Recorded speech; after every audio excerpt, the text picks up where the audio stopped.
Lord Lamont blasted critics of the Brexit border dilemma, which has threatened the collapse of Brexit negotiations with the EU. The long-standing deadlock in the talks with EU negotiator Michel Barnier largely revolves around the future of the Irish border. However, Brexit-backing Lord Lamont ripped into this argument and pointed out that there are already precedents that have resolved this issue. He used the example of the Swiss model to school LABOU'S Shadow Health Secretary John Ashworth during an appearance on BBC's Any Questions. When the rest of the panel discussed how the Irish border could doom the Brexit talks, Lord Lamont intervened. The Good Friday Agreement should not be part of this argument. All parties want to maintain the Good Friday Agreement.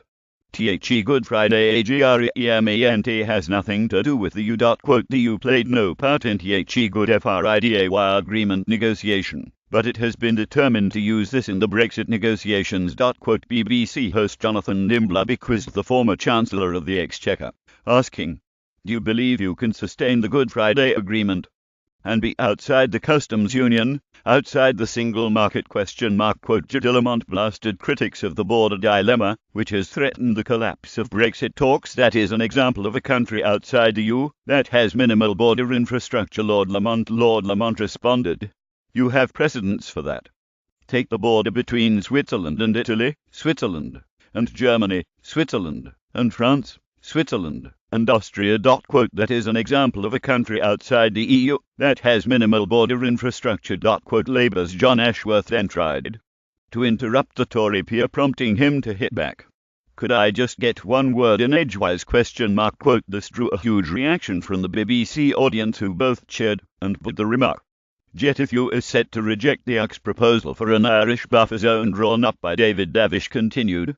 On this specific point of infrastructure, John Thompson, the head of HMRC, has said that whatever the outcome, inside or outside the internal market, there is no need for any more infrastructure on the Irish border than what already exists. The heated exchange on BBC Any Questions come as the stalemate over the Irish border reaches boiling point. In the latest development, the EU negotiators look set to reject the UK government's next proposal for an Irish buffer zone as drawn up by Brexit Secretary David Davis as an answer to the border conundrum. This proposal would see Northern Ireland hand a joint UK and EU status with a 10-mile buffer zone along its border with the Republic of Ireland.